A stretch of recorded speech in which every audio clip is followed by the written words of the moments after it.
নজর রাখবো অন্যান্য খবরে। পুকুর ভরাট করে নার্সিংহোম তৈরির অভিযোগ তমলুকের 11 নম্বর ওয়ার্ডের বাসিন্দাদের। এই অভিযোগ, স্থানীয় 20টি পরিবার ওই পুকুরের জল ব্যবহার করে। পুকুর সংস্কারের কাজ চলছে এমনটাই দাবি করছেন তৃণমূল কাউন্সিলর। পুকুর ভরাট করে নার্সিংহোম তৈরির অভিযোগ এবং এই পুকুরটি এলাকার একটি পুকুর এবং সেখানে তমলুকের 11 নম্বর ওয়ার্ডের বাসিন্দারা তারা প্রতিদিন এখান থেকেই জল নেন এমনটাই বলছেন তারা, এবং 20টি পরিবার ওই পুকুরের উপর নির্ভর করেন, পুকুরের জল ব্যবহার করেন।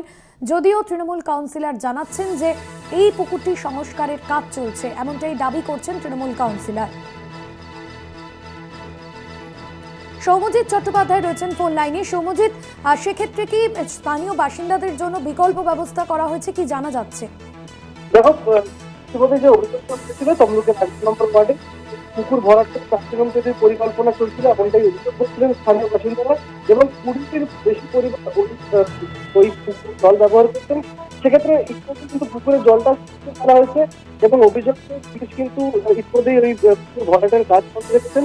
যদিও যে মালিক জানিয়েছে পুকুর সংস্কারের কাজ করছিলেন এবং কিন্তু তৃণমূল নেতা তারা কিন্তু জানা। সৌম্যজিৎ, যদি স্থান পরিবর্তন করে কথা বলা সম্ভব হয়।